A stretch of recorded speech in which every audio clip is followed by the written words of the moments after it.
Hi, my name is Andrea and I'm a member of the Moving Center.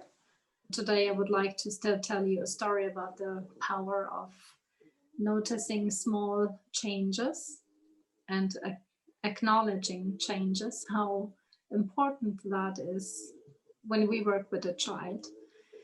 So the story I want to tell you is a little boy. He was brought to me when he was 5 months, and the boy wasn't showing any sign of activity at all. He was just being there, just being brought and laid down for me to see him, to work with him. So it was almost like the little boy, there was no one inside. It was a feeling of, is somebody in there in this body? And can I possibly get in contact and touch with you?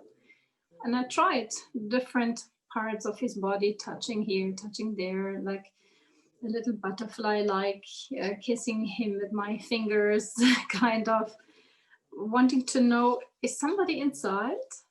Starting to communicate with him and looking for signs, looking for feedback, breathing a little more or not, finding ways to communicate with him. And after a while, maybe after 10 minutes, I could feel some changes in his breathing.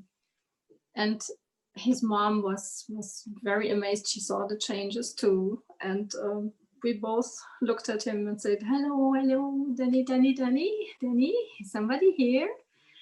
And he, for the first time in his life, he was just showing us his lips, a little bit on a smiling movement and a little flickering of his eyes, where you could tell he hears us, and also we don't know if he sees us, but he was trying to use his eyes. So that was an acknowledgement of small changes, that somebody was inside, and we knew then from here we can go for more. And so we have somebody here, so it's not all lost. That was giving so much hope to continue to work. He's 5 now, he has made much progress.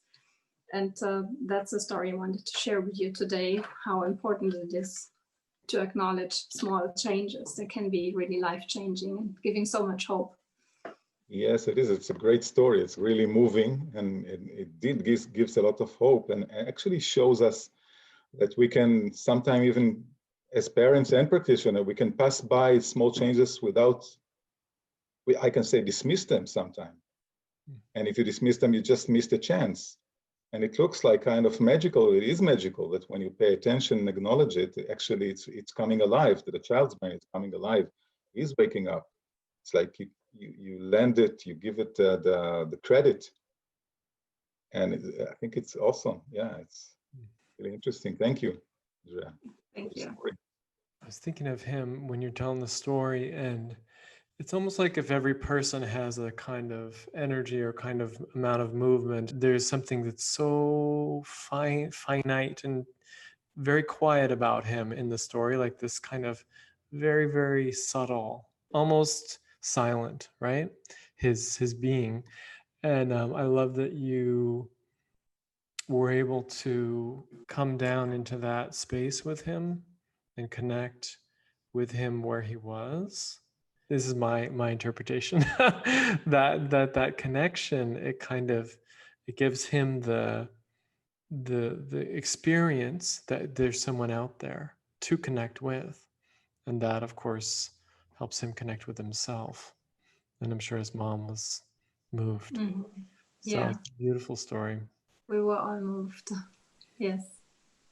We're coming up just to remind you and whoever didn't know about it, we are coming up with a new workshop, our first workshop together, to designated for parents and kids and caregivers. We will work on this subject and the 9 essentials, and how to create space where your child, both your child and you, can grow and change and use the amazing power of the brain for the better of the child. Thank you.